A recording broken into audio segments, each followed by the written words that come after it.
Hi, I'm Dallas with LowerGear Outdoors. We are a outfitter in Tempe, Arizona. We're here at our retail store. We also rent a lot of gear, camping and backpacking. And along with that, we rent cargo top carriers. You might want one of these if, say, there's 4 of you in a smaller SUV, you're going on a camping trip, you want some extra room for your gear, then these come in handy.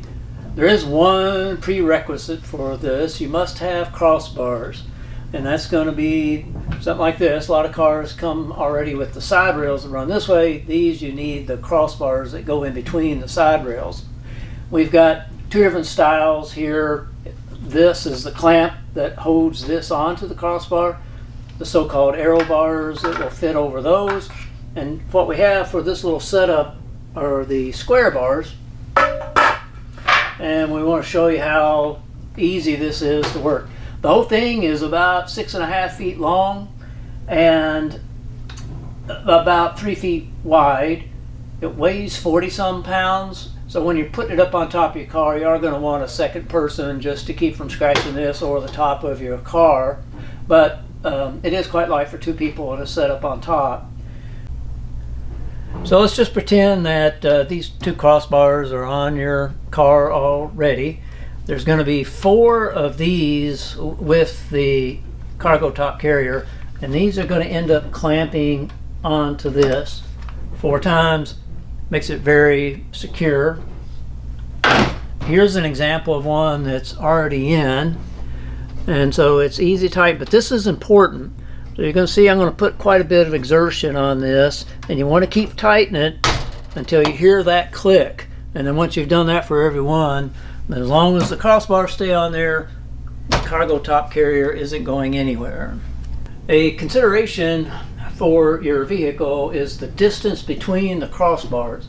On a lot of vehicles that is adjustable. You can control that, and in some vehicles it is a fixed distance between them. You can adjust that in here. These slide on tracks this way, so they'll go as far apart as roughly 38 inches and as close together as about 24.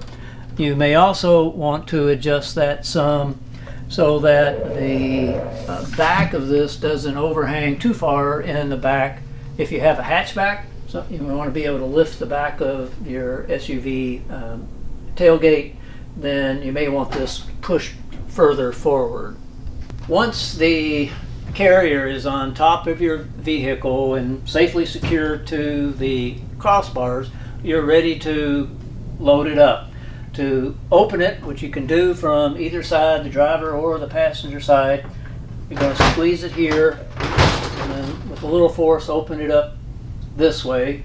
You can carry way over 100 pounds of gear. There's also some cinch straps in there that come with it that allow you to better secure your load.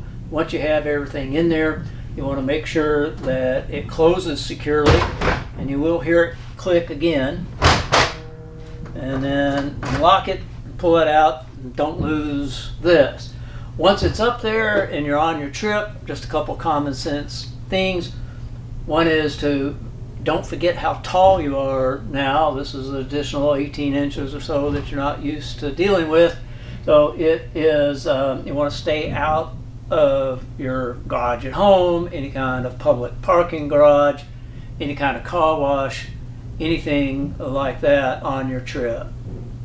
These are expensive to buy, so if you just need one for once a year or something like that, it's a great rental option. It gives you a lot of extra space in your vehicle. You can rent them on our website, just like the backpacks and all the other gear that we rent. You can rent it for 3, 7, 14 days, etc. So just check them out online at lowergear.com or stop by our store in Tempe.